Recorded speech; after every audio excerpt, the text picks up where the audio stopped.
Hello, everyone, and welcome to Canadians with Disabilities and their Allies. My name is Brent. I'm the host for the show, and today I have Viveca Ellis from Single Mothers Alliance joining me. Hello, Viveca. Welcome to the show.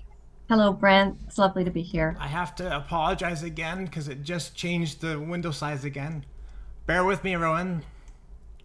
So you can see the wonders of live thing. It just reset all the windows again, and I didn't do anything. This is why Technology. This is why I love it. It was. Thanks for troubleshooting, Neil. It was perfect. This is pretty good. I think I'm just gonna leave it like that. It looks pretty good now. Okay. Yeah. We're well, good. thanks for joining me, Viveca. It's always a great pleasure having you join on, and yeah, this is great. And so, Viveca, thanks again for coming on, and tell me about a little bit about your background, about your advocacy. Wonderful. Well, thank you so much for having myself and the Single Mothers Alliance here today. I was really excited when you reached out and Neil reached out, because we go way back to the end of clawback days. And I guess what I could start by a little brief intro to the Single Mothers Alliance. We founded in 2014 after a long decade of lack of investment in our social safety net and income and disability assistance, housing, and radical cuts in this province under a different government. So at that time, I had my own lived experience of some challenges around relationship breakdown, housing, access to legal aid, childcare, and my own experience of income assistance. And I took a look around and I thought, this is ridiculous. Why are thousands and thousands of British Columbians in this wealthy, beautiful province of ours living so far below the poverty line, not able to feed their children, in inadequate housing, not accessing the basic things that they need, access to justice and family law, childcare so that they could work, decent wages with benefits higher than the very low minimum wage we had back then. So I banded together with some other single mothers at the time, and we decided that we wanted to build an organization that would build, I suppose, for lack of a better term, social capital for single mothers. The majority of single parents in the province, there's gender diversity 100%, but there's a large proportion that are female-led, and they are in quite great depths of poverty for a very complexity of reasons to do with their identity and their experience. So we wanted to start an organization that would build an alliance and a network of women so that we could work past the social isolation of poverty and those hardships. You feel so alone. So we wanted to find each other and then just focus 100% on advocacy and mobilizing and building community to advocate for a BC that supports the people who need to be supported the most. Yeah. So that's where we started way back when, and we're still around today. That's great. Yeah, network. And I just wanted to say that you and I did hook up. It was in 2014. So basically, right when Single Mothers Alliance was just getting off the ground is when you and I hooked up.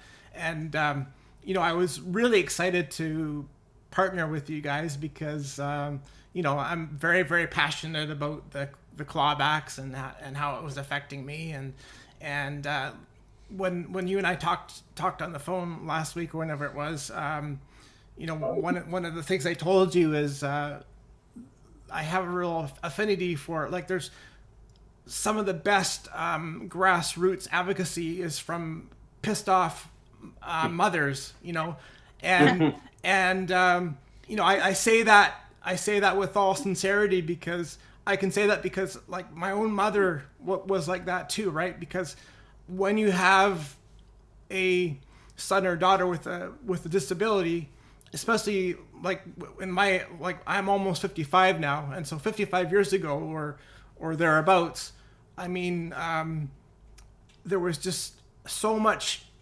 unknown when it came to disability. Like, I have cerebral palsy, and like 55 years ago, it was like I was a guinea pig. Like, the doctors didn't really even know what cerebral palsy was, and so my mom was always having to really advocate hard and she would always push back against the doctors and say, this is, because the doctors would say, don't expect anything from your son. Your son's not going to be able to do anything. He's going to be an idiot basically his whole life, kind of thing, because they would equate disability with, some kind of cognitive disability as well, right?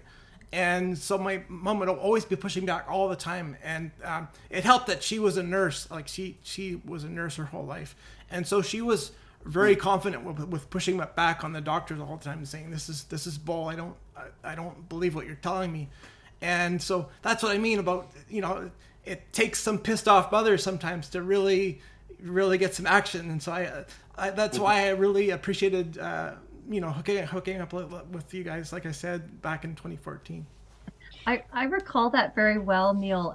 I believe we met on Commercial Drive, and we had coffee and we talked. Yeah. And I appreciated so much at that time. We were organizing, among women, but working alongside so many allies. And since then and all along, we've seen you as a huge ally in disability advocacy reform and the clawbacks. And I think you carried on the torch and ended other clawbacks after the end of the clawback that we'll discuss more in depth here. So, it was fantastic to accomplish something back then with, as you say, right, that grassroots mobilizing that was taking place. And there were so many involved. We were one of the players, and maybe we can talk more about that too. But it was lovely to feel that synergy back then, right? And get together. And about when it comes to angry mothers or motivated mothers, 100%. Yeah. Vancouver has a really rich history of mother activism. And I think of,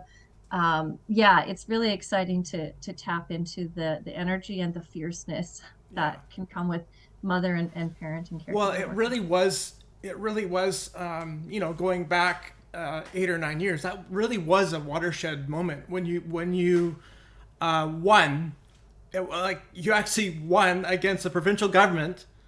The courts sided with the Single Mothers Alliance and said, yes, this is bad. The government shouldn't be doing this. I mean, that to me, it was such a watershed moment. And so I want you to take us back to that moment when the Single Mothers Alliance won, and what went into that. How did you defend that, and how did that argument play out in court? Right. Well, it was interesting because we ended up withdrawing the lawsuit, right? And then they ended it in the BC budget, which was a really exciting outcome that we were expecting then. Oh. But to go back into it, so the clawback campaign, we found it in 2014. And when we found it, what we found right away was these incredibly inspiring mother activists and other allies that were already organizing, and they were really leading the way with the End the Clawback campaign. They were mothers associated with BC Acorn. BC Acorn played a huge role. They're very good too. They started that campaign basically. That was there were some very, very smart, tenacious mothers organizing with BC Acorn, and BC Acorn is incredible. I mean, they mobilize, they're fierce, and they win. They win, and because they're so grassroots, they're going for things that really matter for people. So there were these mothers organizing with BC Acorn. And I recall, I think it was in 2014, there was this fantastic, so there's BC Acorn, and then what had happened was First Call Child and Youth Advocacy Coalition, the Poverty Reduction Coalition, and then Michelle Mungall, who was at that time the opposition critic for social development with the NDP.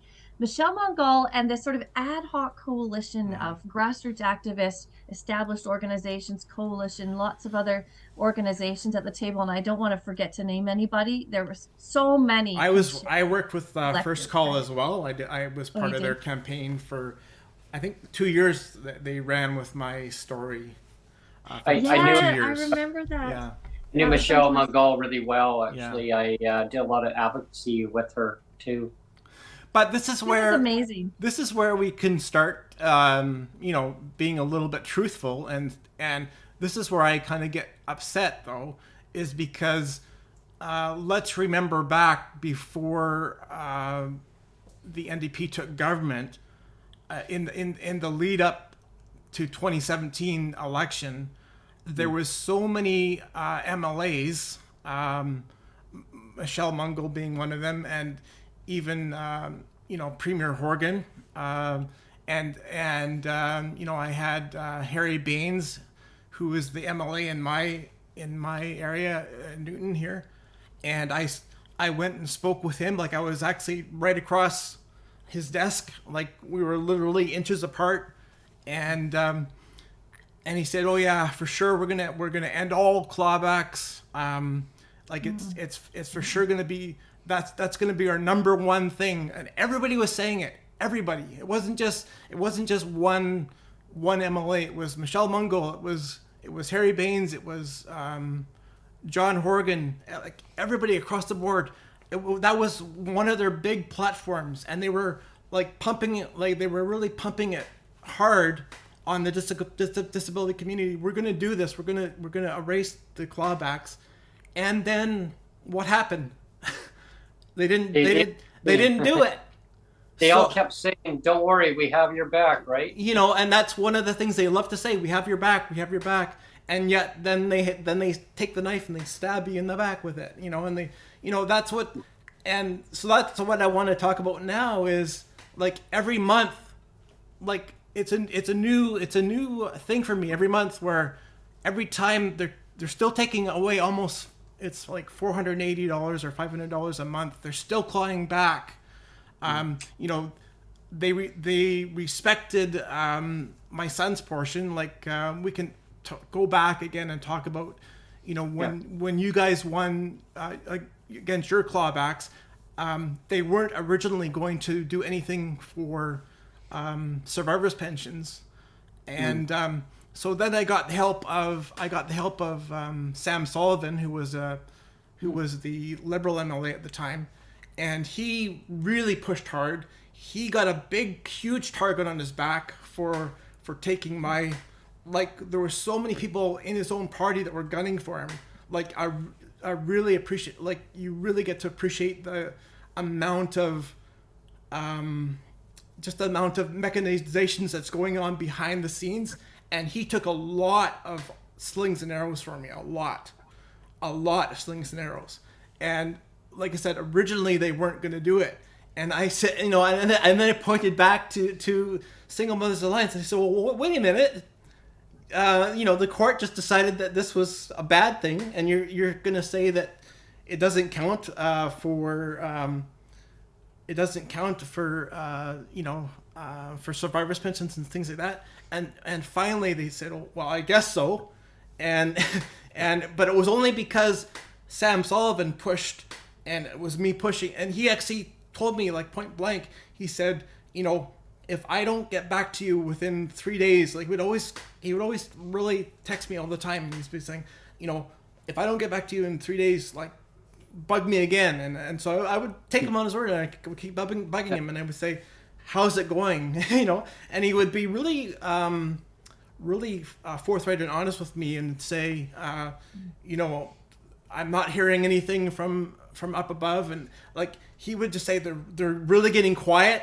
And right then I knew, I mean, the reason why they're getting quiet is that, they got their hand caught in the cookie jar, and they kind of know. Right. And your impact on. So there was a lot of crap that was going on behind the scenes. And like I said, Sam Sullivan took a lot of slings and arrows for me. But that wouldn't have happened if Single Mothers Alliance didn't kind of push down the first domino, right? All the dominoes kind of fell. But there again, if we go back to 2015, like if we go forward a bit, there was things that didn't change. Because they said they were going to erase all of the clawbacks, and they didn't. Yeah. So well, sorry, Brent, did you? And that's part of deep policies, right? It's all policy driven, and it's like so archaic policies that a lot of it doesn't matter who's in government. They seem to be so stubborn. They don't want to change it because the status quo, it seems to work. And it's hard to keep changing them, but they keep amending it, keep redacting certain things. And look what we've done. Well, that's not good enough. They need to change and stop all clawbacks altogether. 100%. So, my mind's racing around while you're speaking, Neil, and Brent too, because, I'm thinking back to the strategy. So we came on the scene. There were these amazing mothers, BC Acorn, the other organizations, Michelle Mongol, this ad hoc coalition. Neil, you were in there. And then, we came in as this organization that was founding sort of in this environment. And it was sort of a surprising environment to find us in. But of course, we dove in because that had impacted me. The clawback had impacted me and directly. And I knew exactly what they were talking about. So we came in, and I'm just thinking, to speak to so much of what you said, right? So I'm just thinking of the strategy that was shared by insiders in government at that time. Why the clawback? And why? Because obviously we need so many reforms, and we still do. And we'll get to the topic of current government and what isn't done and what was promised and what needs to be done, and lighting that fire now 100%. I think we have to keep going 100%. But the question was sort of, we needed so many things had been cut. The rates didn't go up, though. We ended the clawback of child support. The rates didn't go up. They hadn't been raised in a very long time. But I remember this strategy discussion where it was like, okay, we're so far behind. The members of the opposition that were collaborating on this and supporting community, they were like, well, if we all go for one thing and make a big point through that one piece, right? So through this one cruel piece of legislation, we can show the the brutality of the system that legislates poverty, that claws back dollar for dollar money from people who are already living far below the poverty line. So it was kind of in a way, it was a handy way of revealing all of the other pieces. But I feel like the strategy trade-off there is we need a basket, right? We need the whole basket of fruit. So if we focus on winning one apple or one banana, and you can build a really big campaign, and then that seems affordable to government, and they're like, okay, finally we got this win. But that doesn't mean then do they have license to just ignore the basket of fruit that we need, or to turn their back and say, oh, well, we gave you an apple, so what are you asking for a whole fruit basket now? But I think at that time, under the government that we had, the current situation, it did the end to the clawback of child support. So when you were on income or disability assistance, right, and then the other parent was court ordered or would voluntarily give you the child support, government would claw that back dollar for dollar. And so what the challenge, the angle that we took with the charter challenge that we launched, which was eventually let go of when they did end it, was that it was the right of the child, the right of children being raised by people on income or disability assistance to the income of the other parent. So we were taking this children's rights approach, which, and then BC Acorn and others, there were sort of angry mothers on the steps of the legislature with these really impactful rallies. And we had a Mother's Day poverty potluck. I remember. I remember that, yeah. Right, it was great. They had outside a MLA's office out in New West, I believe. And it was all the mothers brought food from the food bank that they had to feed their kids. And they're saying, look, my kid could have had access to $400 or $500 more this month, and I wouldn't have had to go to the food bank. And I could have gone and bought fresh apples and chicken and not fed them this expired can, high sodium junky can that they got at the food bank. And it was so great to see those mothers organizing because all the cameras were there, and it was like they were managing to really funnel a lot of media attention. So I was just thinking as you were speaking, Neil, about the strategy behind campaigns that we run and the trade-offs and sometimes the unintended impacts, because now I would advocate for a whole suite of all the clawbacks to end, and then we say start with this one. Yeah. But we don't take the heat off all of them. But back then we were so focused on that one. It's really great that we snuck in the child death benefit into the clawback that you really accomplished there with Sam Sullivan and others. But really, there were so many more. Oh, and one of the things, I mean, you were talking about baskets of fruit earlier, and I just want to jump on that analogy because the fact that like I said that the Single Mothers Alliance won against the clawback, and the provincial government said that clawbacks are bad, except they're like cherry picking still, because they're saying, well, this is bad according to the provincial courts, but this, we're going to cherry pick this and say that the bulk of my survivor's pension, the one that is tagged for me as the parent, like, my son's portion is respected, but my portion is disrespected. And it's like, how does that make sense? Because I'm still the parent, and it's still money that I'm using to support my son. I mean, of course the government knows that, right? It's like they should. I mean, it's like there's not a line in the sand saying, here's the portion for your son, and here's a line that says, this money doesn't belong to you anymore, we're going to disrespect it. And the thing that goes along with that too is, I think a lot of people don't realize how much legislation and law there is in place about in the Ministry of Labor, for example. There's so much legislation that talks about protecting pensions. Like, there's so much, like, protect the pension at all costs. And yet, you have the Ministry of Social Development saying, let's not respect the pension, let's claw it back. And it's like, are you kidding me? So you have all this legislation saying, let's protect the pension, and you have another ministry that's just, willy-nilly, like, let's just disrespect it, And here's another thing too, Neil, is, and Viveca, is when COVID was full blown, right? I'm sure maybe you might have been following it. I know Neil knows about this. Is that, and any of the listeners watching, listening right now, is when COVID came in, the provincial government, the minister of the day, came out with a supplement to help people with disabilities. Mm-hmm. It changed their lives in so many ways because they were able to buy healthy food, right? They were able to take care of their families, their children. Single mothers, right, were able to provide more clothing. They could go and buy clothing to buy whatever they needed or COVID supplements at the time, right? So, but the government said, well, they were going to do it in increments every 3 months. They were going to review it, see how it was going. They kept extending it. So everybody in the disability community and some of my neighbors at the time, some single mothers at the time, were like, yeah, I mean, this is great because we can actually live. Like, yay, we finally get a huge increase. But it soon became reality that that increase was not going to be permanent. And the minister got a real blowback on that one from media, saying, well, why would you give it? And now you're thinking about maybe taking it away. So they kept it going until December 31st of I'll have to think back here, 2021, right? So then they said, okay, it'll be on your final check in December. So January, February, March, they said they were going to then discontinue it at the end of March. Media came out, interviewed me. They were right where I lived. They had the cameras right there rolling, and asking me, my manager standing from a distance and saying, saying, well, how would this impact you, Brent? How would this impact your life? I go, if they take it away, I have to move because my rent is so high.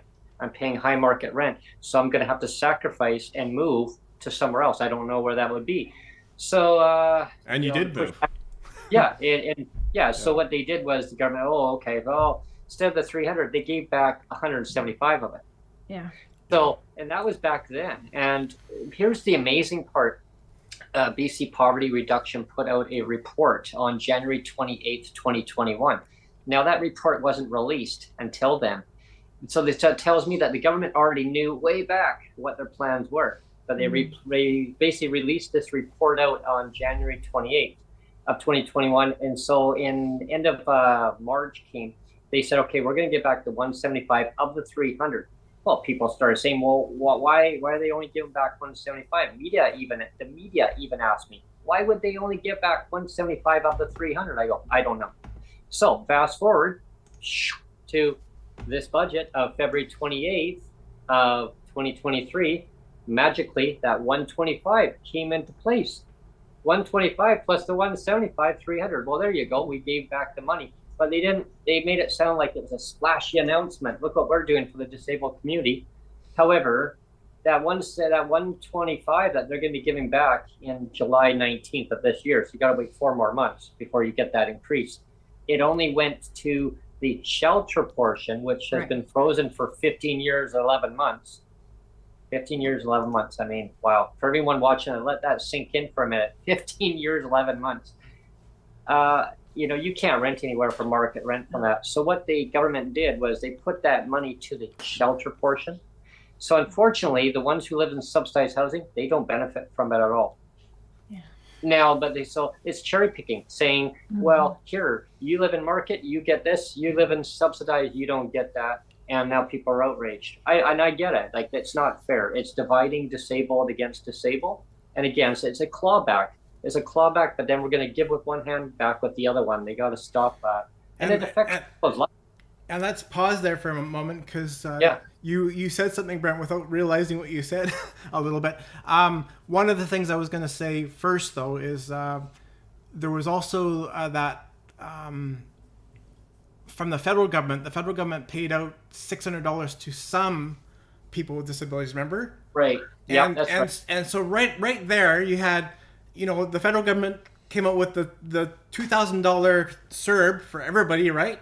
Yeah. It's $2,000 a month for a year, and and by the way, they came up with another one. It was $600 for 1 month, one payment if you're disabled, and it's like there's a little bit of an equality difference there, and it's like why? It's like, just because you're disabled means that you're not a person, like you're some sort of less than, that we only deserve like $600, and everybody else deserves $2,000 a month for 12 months, but we get one payment of $600, and that's good enough for you guys, and that's crazy. And there's other thing you mentioned there, Brent, is you said the BC Poverty Coalition, and I just want to stop there because I know you also worked with the BC Poverty Coalition. Yeah, that's right. Yeah, Viveca, and next week, spoiler alert, I'm having the BC Poverty Coalition on the show, and I thought it was kind of a perfect to have both you and Rowan on the show, because I was trying to track you down, Viveca, and I thought you were originally with. We found you. I thought you were still with the Poverty Coalition, and Rowan said, "Oh no, she's back with Single Mothers Alliance." And oh, really? Okay. So as a result of trying to track you down, I also have Rowan on the show next week. Fantastic. Yeah. Well, that's excellent. Yeah. Oh, they're up to a lot over there at the Poverty Reduction Coalition. I'm sure you'll have a fantastic conversation. Yeah. I was just thinking, I had nearly 5 fantastic years at the BC Poverty Reduction Coalition, and I absolutely loved it, and I learned an enormous amount and worked with some of the, very, most committed, passionate organizations and people representing them, and activists and mobilizers and economists, all focused on ending poverty in this province. And one thing led to another, but the Single Mothers Alliance, we managed to sort of fund up in 2021. Different grants came through, and now, after we were volunteer run and we remained purposefully sort of unfunded because we didn't feel we had the capacity for staff roles, and I was working at the Poverty Reduction Coalition with Trish Garner then. But then, we sort of managed to yoke together some various pieces of funding. And so now I have a full-time job here and then 3 other staff. So that was a long time coming, but it happened. And the pandemic kind of really led to that because projects were on hold. And then there was this, anyway, it was just, I had to come over here and manage the funding that we had, and the Poverty Reduction Coalition carried on. But I was going to say, Brent, to what you were speaking to around the pandemic and the enormous disparity between, people who aren't accessing income and disability assistance or, getting the CERB, and then the sort of handout for people on disability that was, I thought, incredibly patronizing. And at the Poverty Reduction Coalition at the time, there were some really tenacious organizers with, I think they had a campaign, 300 to Live. Do you remember? Yes, that's right. Yeah, that's right. 300 to Live. I was at that campaign. They were organizing, right, to keep the 300, and we were sort of in there supporting those folks who were mobilizing as best we could, and advocating to government. I had, talking to the minister, you've got to keep this 300. This is the groceries difference. I think that's what 300 to Live called it. Truly the food security difference. I mean, maybe now not so much considering inflation, but that 300.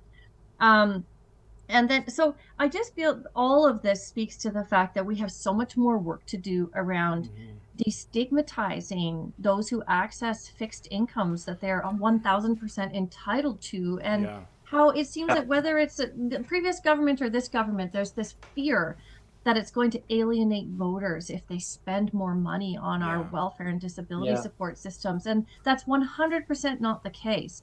So I think we still, we have so much more. I feel like also the relationship between the earnings exemption and the clawbacks, you can make $15,000 a year, but we're going to, in your case, Neil, claw back this $450.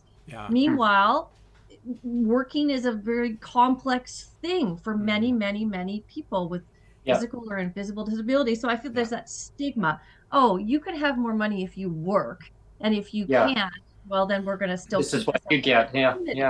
I feel it's punitive, and we have so much more work to do, which is why we love the allyship. That's why, like, I was involved with the 300 to Live campaign, and when media put out the story at a place I was living in, Langley at the time, and they came out and did a story, and they put on the headline, Brent, and then they had my name, blah blah. And in charge of the 300 to Live campaign. I thought, no, I'm not the one who organized it. The media kind of always gets it wrong, right? There are so many. They name one. They made it sound like I was the main one in charge of all this. Well, no, I'm helping them, and I'm helping as an ally to them to push the narrative.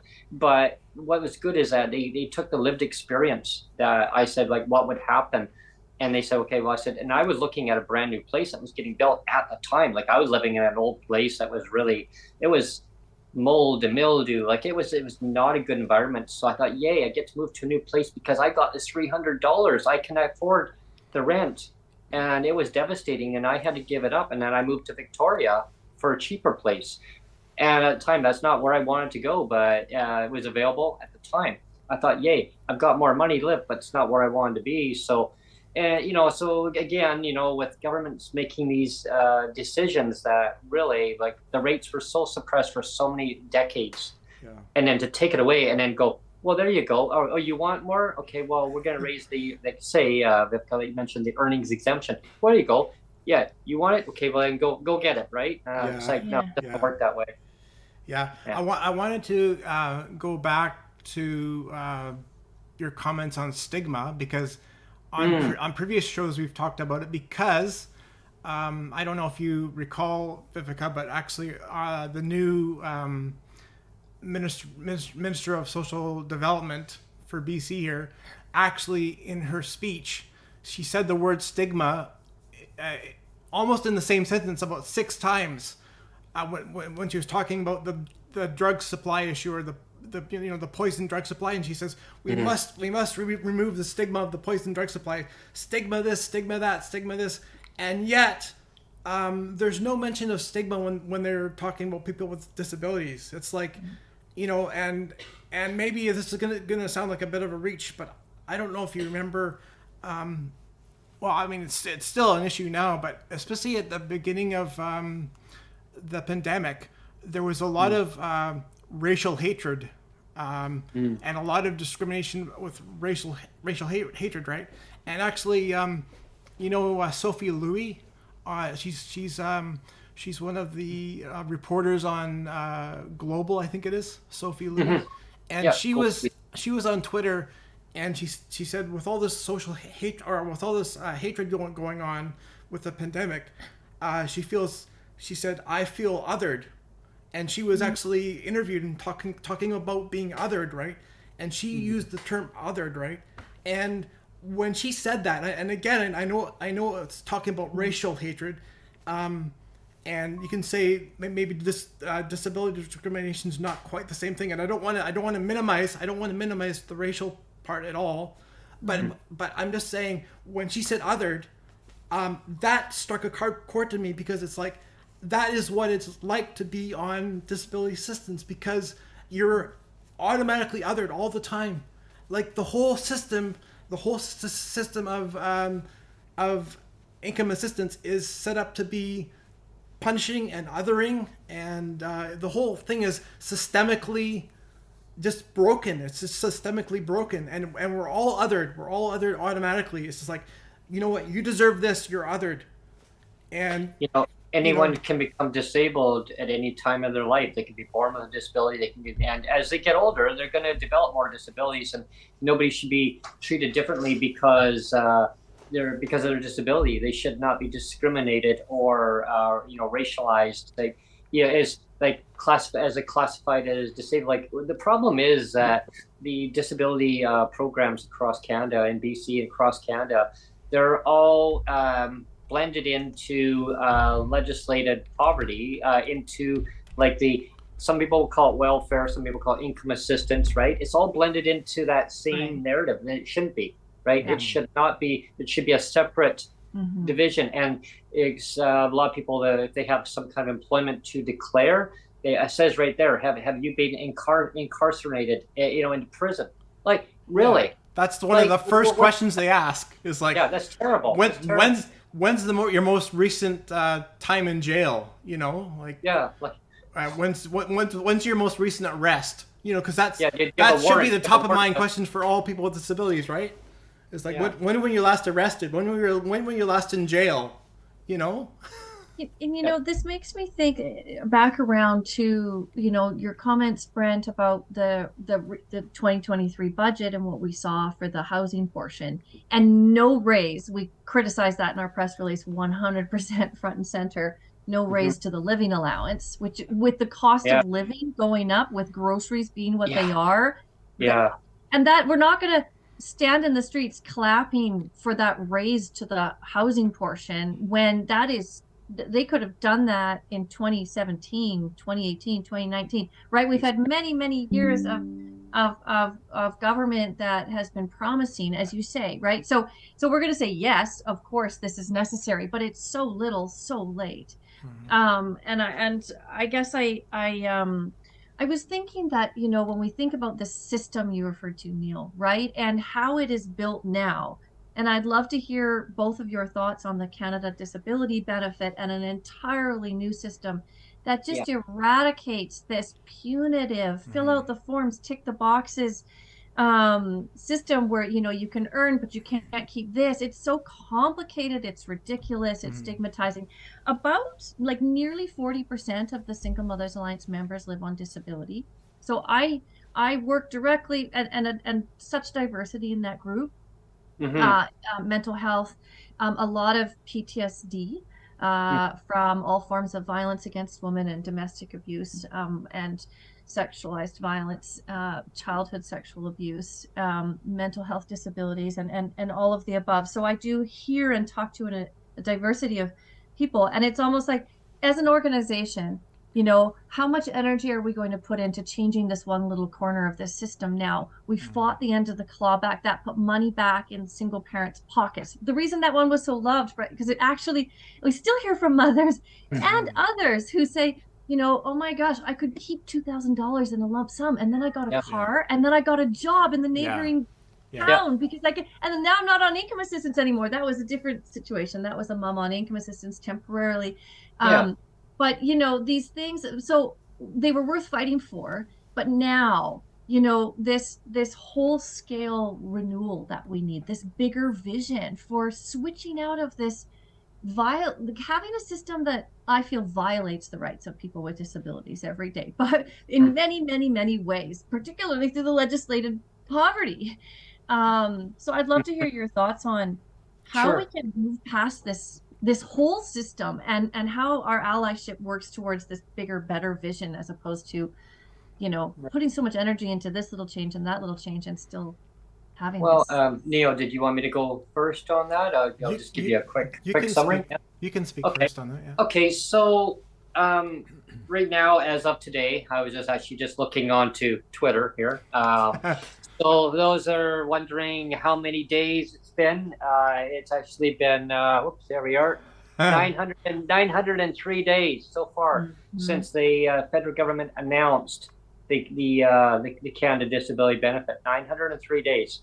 So people have been waiting for any kind of help. There's been a lot of push, people asking for an emergency supplement.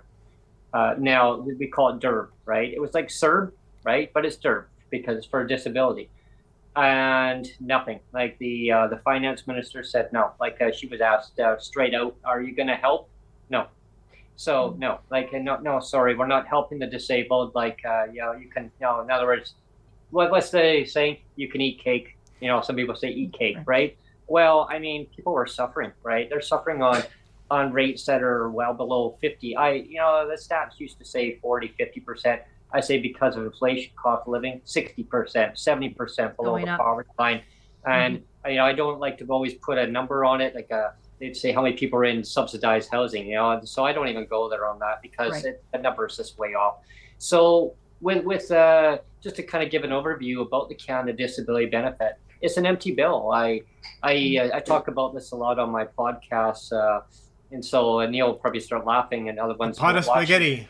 I talked the pot of spaghetti. Well, Viveca, you asked me to make spaghetti. I said, oh, okay, well, here I poured the water in, it's boiling. That's all you asked me to do. So I walk away. No, Brent, you said I asked you to make spaghetti. Oh, well, you just boiled the water. That's it, right? So where's all the ingredients? The ingredients? Well, I don't know. I haven't figured it out yet.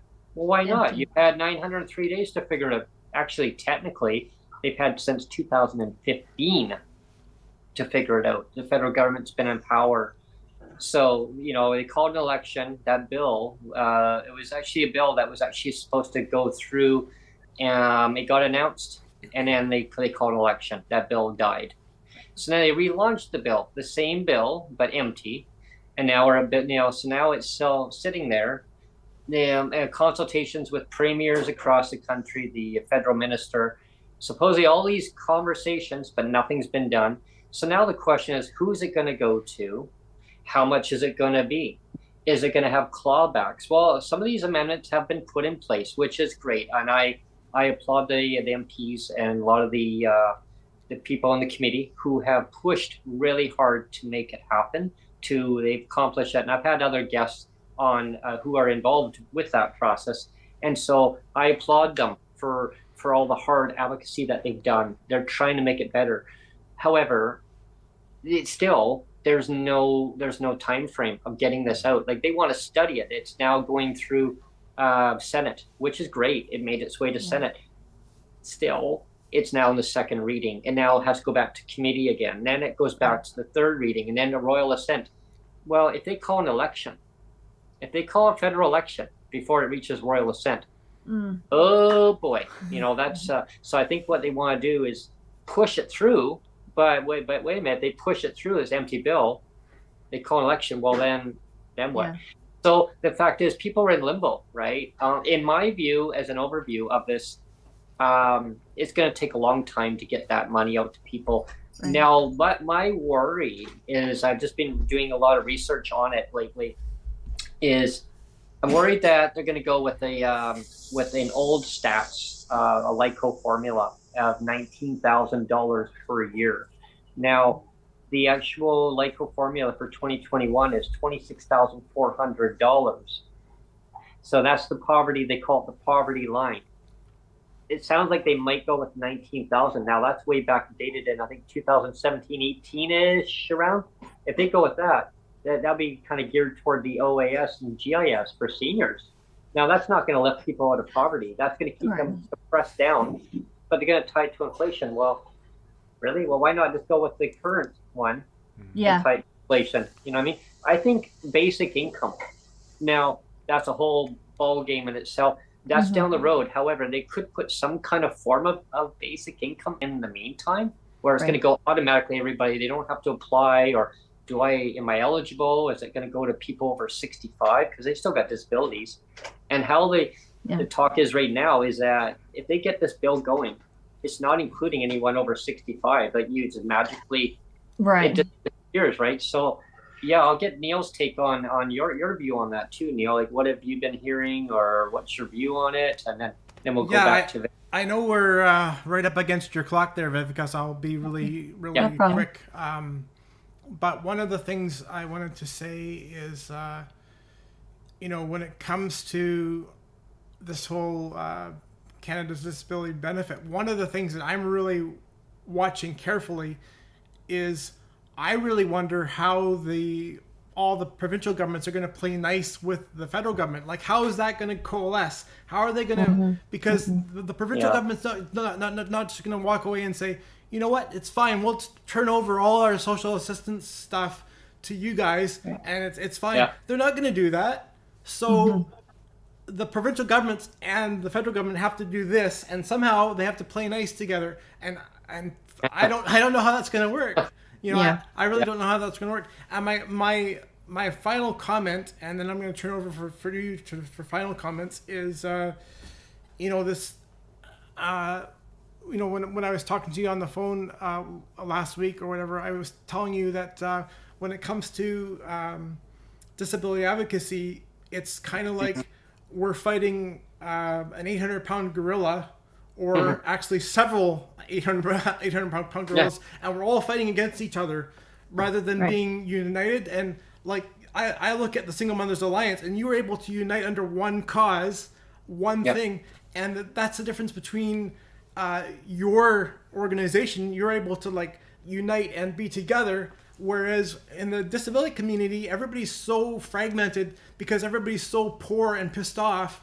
Like we're all struggling in poverty. So you have advocacy groups that are fighting with one another, saying, why aren't you advocating for this? If you're not advocating for the CRPD, which is the Convention for People with Disabilities, the UN Charter one, then you're not advocating. You might as well go home. You're not advocating.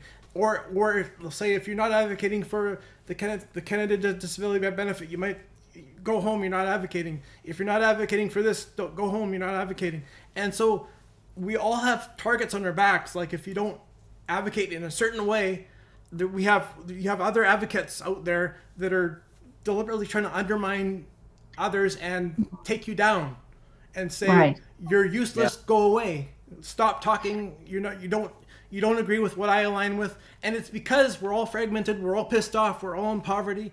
And there's not that unity because nobody wants to unify under disability. It seems like everybody's, nobody wants to do that, which is unfortunate, but that's the reality.